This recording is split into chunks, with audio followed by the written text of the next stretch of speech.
اور تو اور ہمارے پاک طلاب کو اپنے ہاتھ منہ ڈال کر ناپاک کرتے ہو، جو ہم برداشت نہیں کر سکتے، اس لیے تم یہاں سے چلے جاؤ۔ آپ رحمۃ اللہ علیہ نے فرمایا کہ اور بھی تو دنیا آتی ہے، ہمارے پانی لے لینے سے کون سا کوئی کمی آ جائے گی؟ لیکن وہ کہنے لگے وہ سب ہمارے اپنے دھرم کے لوگ ہیں، لیکن تم دوسرے دھرم کے ہو، آئندہ تم لوگوں نے تالاب کو ناپاک کیا تو ہم سختی سے پیش آئیں گے۔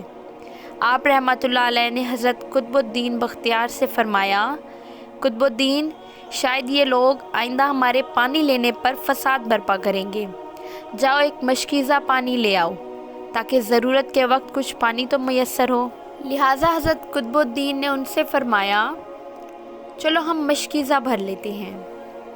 ہندو اس شرط پر مان گئے کہ تمہارا جسم پانی سے نہ چھوئے۔ حضرت قطب الدین رحمۃ اللہ علیہ تالاب کی سیڑھیوں پر جا بیٹھے اور مشکیزہ پانی میں ڈبو دیا۔ جب وہ بھر گیا تو حضرت قطب الدین نے وہ مشکیزہ اوپر کھینچا، لیکن جو ہی مشکیزہ پانی سے باہر آیا، انس ساگر کا سارا پانی خشک ہو گیا۔ جھیل کی تہہ میں خشک ریت اڑنے لگی، گویا سارا کا سارا انس ساگر مشکیزے میں بند ہو گیا۔ انس ساگر کا خشک ہونا تھا کہ پورے اجمیر میں کوہرام مچ گیا۔ گلی محلوں میں چیخو پکار، آہو بکا شروع ہو گئی۔ وہ رو رہے تھے کہ ہم جو گناہوں کی گٹھڑیاں لاتے تھے، انس ساگر میں غسل کر کے ان سے چھٹکارا پا لیتے تھے، اب ہم گناہوں کا بوجھ لیے کہاں جائیں گے؟ سارے علاقے میں خبر پھیل گئی، مسافر فقیر نے جادو کے زور سے انس ساگر کو خشک کر دیا ہے۔ راجہ پرتھوی اس نئی صورتحال سے بہت پریشان ہوا۔ اس نے اپنے وزیروں کو بلایا، سب نے یہی کہا کہ فقیر یا تو کوئی جادوگر ہے یا پھر واقعی کوئی کامل فقیر ہے۔ ساتھ ہی ان کی پریشانی اور بڑھ گئی کہ اجمیر کی رونق تو تھی ہی انس ساگر کے دم سے، اس کی وجہ سے لوگ دور دور سے اجمیر آتے تھے اور اپنا ایمان تازہ کر کے لوٹتے تھے۔ انس ساگر کے خشک ہو جانے سے ہندو دھرم کو سخت دھچکا لگے گا، اور یہ ایک تشویشناک بات تھی۔ آخر طے پایا کہ فقیر سے مذاکرات کیے جائیں کہ آخر وہ چاہتا کیا ہے۔ اگر اس کے مطالبات معقول ہوں گے تو تسلیم کر لیے جائیں گے، یا پھر مرد، عورتیں اور بچے جا کر فقیر کی منت سماجت کریں گے کہ لوگوں کو پریشانی سے نجات دلاؤ اور ہم پر کرم کرو۔ ہم اپنے گناہوں کا بوجھ اٹھائے کدھر جائیں گے اور کیسے سکون پائیں گے؟ یہ تجویز زیادہ آسان تھی، لہٰذا تمام لوگ بابا صاحب کے پاس آئے اور بولے، بابا تو بھی وضو کر لیا کرنا، لیکن بھگوان کے واسطے ہمارا انس ساگر ہمیں لوٹا دو۔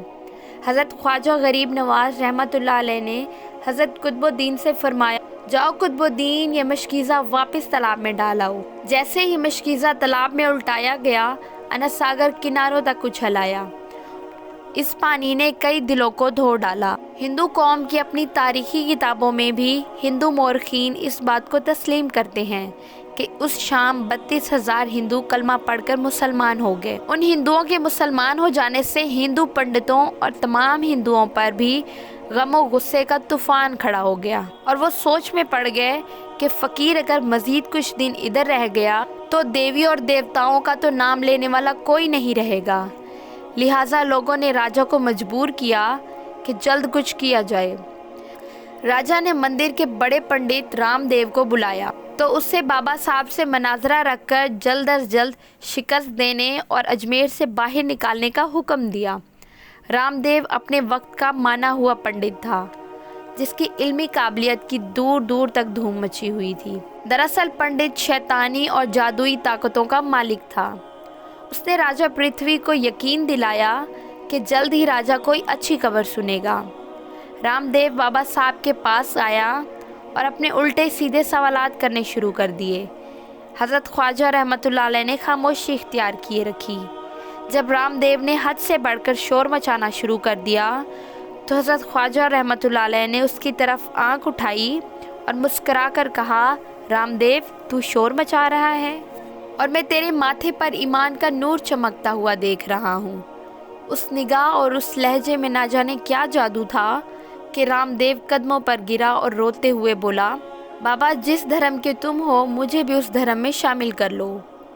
سب لوگ جو مناظرہ دیکھنے آئے تھے سب حیران ہوئے اور رام دیو جو کہ بابا کو شکست دینے آیا تھا خود ہی مسلمان ہو گیا۔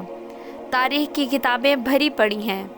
حضرت خواجہ اجمیر رحمۃ اللہ علیہ وہ واحد بزرگ ہیں جنہوں نے 90 لاکھ ہندوؤں کو مسلمان کیا۔ صدیاں بیت گئی مگر سلطان و ہند غریب نواز حضرت خواجہ معین الدین چشتی اجمیری رحمۃ اللہ علیہ کا مزار آج بھی اجمیر شریف، راجستھان، انڈیا میں موجود ہے، جہاں بلا تفریق رنگ و نسل اور مذہب کی عقیدت مندوں کا جمع و غفیر حاضری دینے پہنچ جاتا ہے۔ پیارے دوستو، اگر آپ کو ہماری ویڈیو اچھی لگی ہے تو ہمارے چینل کو سبسکرائب کریں تاکہ ہر آنے والی نئی ویڈیو آپ تک پہنچ جائے۔ ملتے ہیں کسی نئی ویڈیو میں، تب تک کے لیے اللہ حافظ۔